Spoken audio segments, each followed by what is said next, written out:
పిల్లలు మారం చేస్తున్నారనో వాళ్ళు అడిగిన చాక్లెట్లు ఐస్ క్రీమ్లు కొనిస్తాం. అవునండి. దీనివల్ల గట్టుకి ఎన్ని రకాల ప్రాబ్లమ్స్ ఉంటాయి మీకు? మేజర్ ప్రాబ్లం వచ్చేదే అక్కడండి. ఓకే. గట్ అంటే మనం టెంపరీ రిలీఫ్ కోసం కాసేపు కామ్ అవుతారని చెప్పి ఆ వాళ్ళకి మేజర్ డ్యామేజ్ చేస్తుంది.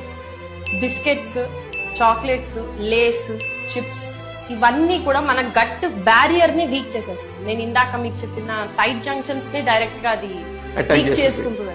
అందుకనే మనకి ఈ మధ్య కాలంలో మాట్లాడితే ఎడినాయిడ్స్, పిల్లలందరూ ఎడినాయిడ్స్ అంటే ఇక్కడ మీకు ముక్కు బ్లాక్ అయిపోయి ఊపిరి ఆడట్లేదు, ఇది 4th grade లో ఉంది, కంపల్సరీగా తీసేయాలి. ఒకవేళ తీసేసేదే అయితే అసలు ఎందుకు పెట్టారండి? ఇది ఒక లింఫ్ ప్రొటెక్షన్ అండి. మనం ఇది ట్రిగర్ చేసి దీన్ని ఇంకా మనం బాడీలో ఉంటే ప్రాబ్లం అయ్యేటట్టు మనం తయారు చేసేస్తున్నాం. తర్వాత ఇది తీసేసాక కూడా వాళ్ళకి ఎప్పటికైనా అది ప్రాబ్లమే. వాళ్ళకి ఒక లైన్ ఆఫ్ ప్రొటెక్షన్ మనం తీసేసాం.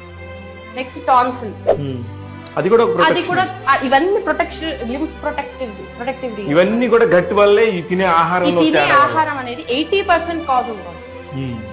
మన మదర్ ప్రెగ్నెన్సీలో ఉండే తన ఫీడ్, ఆ తర్వాత బ్రెస్ట్ మిల్క్, ఆ తర్వాత పిల్లలకి పెట్టి వాళ్ళు ఏడుస్తున్నారనే ఒక 20-30 minutes కోసం మనం వాళ్ళ లైఫ్ లాంగ్ లో మనం చాలా డ్యామేజ్ చేస్తాం.